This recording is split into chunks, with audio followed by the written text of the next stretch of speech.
from Newcastle. You know what a United fan would want me to ask at this point? Why can't they start the game with that intensity that they started the second half with? Why does it take them to go 2-0 down and probably get a few choice words out? Yeah, very, very good question. I think the best I've seen United this season, the best I've seen them is when they've played in a mid-block and they've almost swallowed the pride a little bit and gone, you know what, we'll sit a little bit deeper, we'll allow the opposition to come on and we'll counter quickly when we win the ball back. And we've got the likes of Garnacho and those types of people who can go and hurt you the other way. You did it against Arsenal in the first half, which I thought they were very good. OK, they didn't create too many chances, but I thought they were defensively out of possession. They were really good, really well structured, closed the gaps, closed the spaces nice and narrow. And against City, I thought the game plan worked reasonably well. OK, City are in a bad run of form as well, but you know, when they press high up at the minute, it seems like they're not getting the triggers right, they're not getting the press right, so the distances then become so disjointed all over the pitch that it's very easy to play through the lines and split the lines. And they've not quite nailed that down yet. And listen, it's a work in progress. The manager's made that clear. It's going to be very tough. They're in a really bad run of form. The confidence is lower than a snake's belly at the minute. You can see that. You can sense it around the ground. And somehow, somewhere, somebody's going to have to get a grip of the players, or, you know, one of the players is going to have to, you know, speak up, or something's going to have to be done in the dressing room to try and galvanise this team, because right now they're really suffering and low on confidence. Well, Newcastle have come through their sticky spell, that is for sure. As we've said, 5 consecutive wins in all competitions, and in the Premier League 4 in a row without conceding a goal.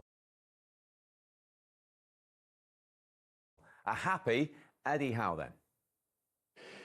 Eddie, quite often in seasons, clubs get chances to make a statement victories. Was that a big statement from your team here tonight? I don't know about a statement. I think for us, we knew that we needed to try and keep the momentum that we've built in recent weeks. We've had a really good look about us, very confident-looking team, and today I'm just really pleased we're able to do that at a ground that hasn't been kind to Newcastle over the years. So I think it's a big win in that sense, psychologically. Always tough to play here. I thought we played really well in that first half. What does it tell us about your team that you were able to impose yourself so convincingly on the Old Trafford pitch against this Manchester United team, particularly in that first 20 minutes when you go 2-up? Yeah, and I think that's the most pleasing thing. I think regardless of where we play, we have to try and be the same team. We have to stick to the same principles. Players were very good technically in that early stage of the game. I thought we dominated, created chances, had a really good look about us. I think at 2-0 the game changes, but really pleased with that opening spell. Alexander Isak gets you off to the perfect start. You clearly know how good he is. He'd had a difficult start to the season. Is he right at his very best now, in your estimation? I think he's getting there. I think his goal was, again, really pleasing. He's where he needs to be in the middle of the 6-yard box. It was a great move, a really good cross from Lewis Hall. Really pleased to see him where it matters most and affecting games in the way that only he can.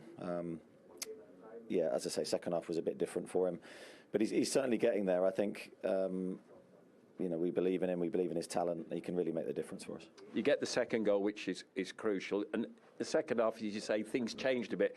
They bring on Maino in the first half. It changes the momentum of the game. Did we learn also about how tough your team can be? Well, hopefully. I think we're moving in the right direction defensively. It hasn't always been easy for us this season. We've had chopping and changing early season, but we look to have a solid, settled back line, and I think that's made a big difference.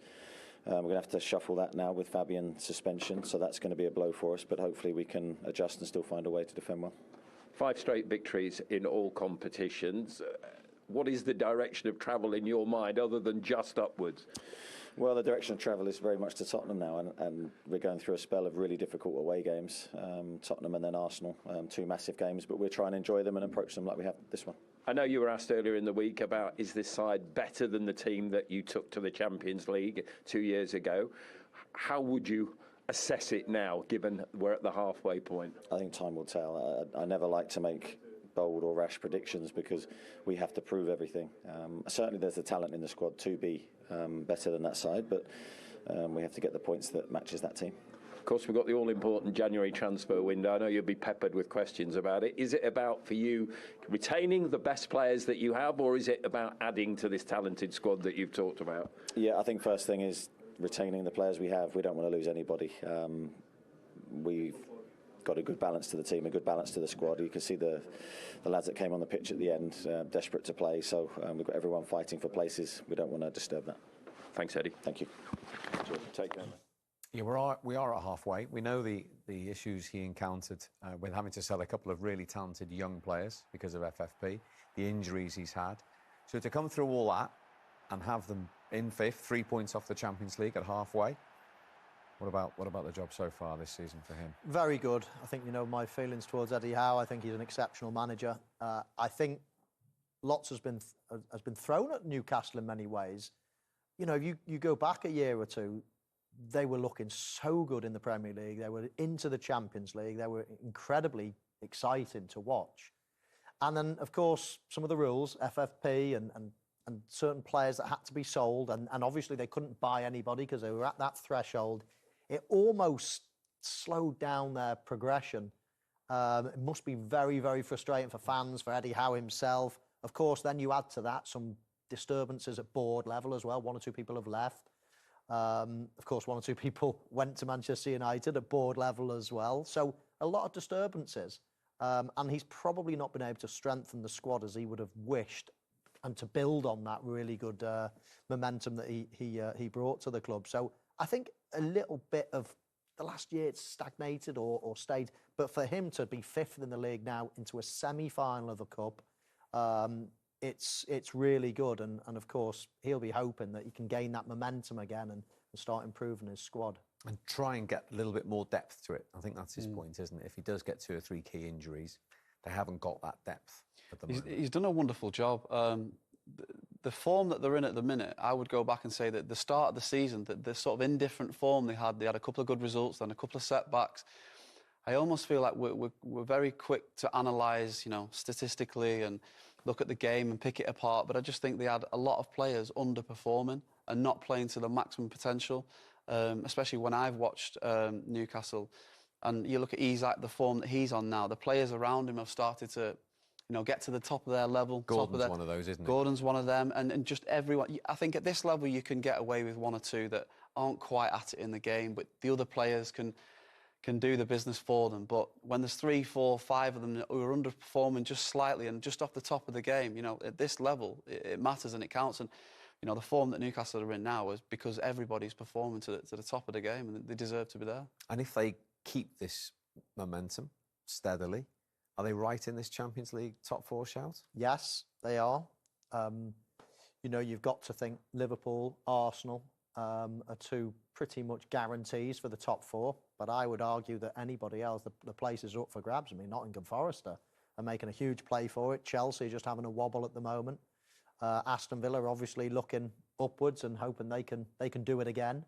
And Newcastle, it wasn't so long ago since they were in the Champions League, so they've got a taste of it. They'll want more. So, yeah, I mean, I'd say that 2 places, 3rd and 4th place, are definitely available for teams like Newcastle. And particularly with the season City are having, goodness knows where they're going to end up. It might be an opportunity. A real opportunity for someone this season. Definitely. I think there's only really Liverpool that I would watch and think that they don't really look like dropping points. Everyone else has faltered a little bit along the way and has had the peaks and troughs. So yeah, it's all up for grabs for sure. Talking of dropping points, Ruben Amorim hasn't, as you said, got any of those of his own players. We don't expect too much January activity. So he's got 5 months here trying to put his blueprint on a squad that aren't his players, that are losing 5 of his first 8 games in charge. How's this conundrum going to get solved? I know, it's going to be a long-term thing. I mean, who have they got next? Liverpool away. Liverpool away, yeah. And then Arsenal, is it, in the Cup? In the Cup. Doesn't get any easier. What I think needs to happen is he needs to get time on the training ground. This is still quite new. We spoke before the game. Phil spoke about the difference between back 4s and back 3s. Now it can be a real big shift, real big change for players. I think time on the training ground is key. I mean, he mentioned it before the game as well. He hasn't had much time on the training ground. They're learning on the job. They're learning in the full glare of the media,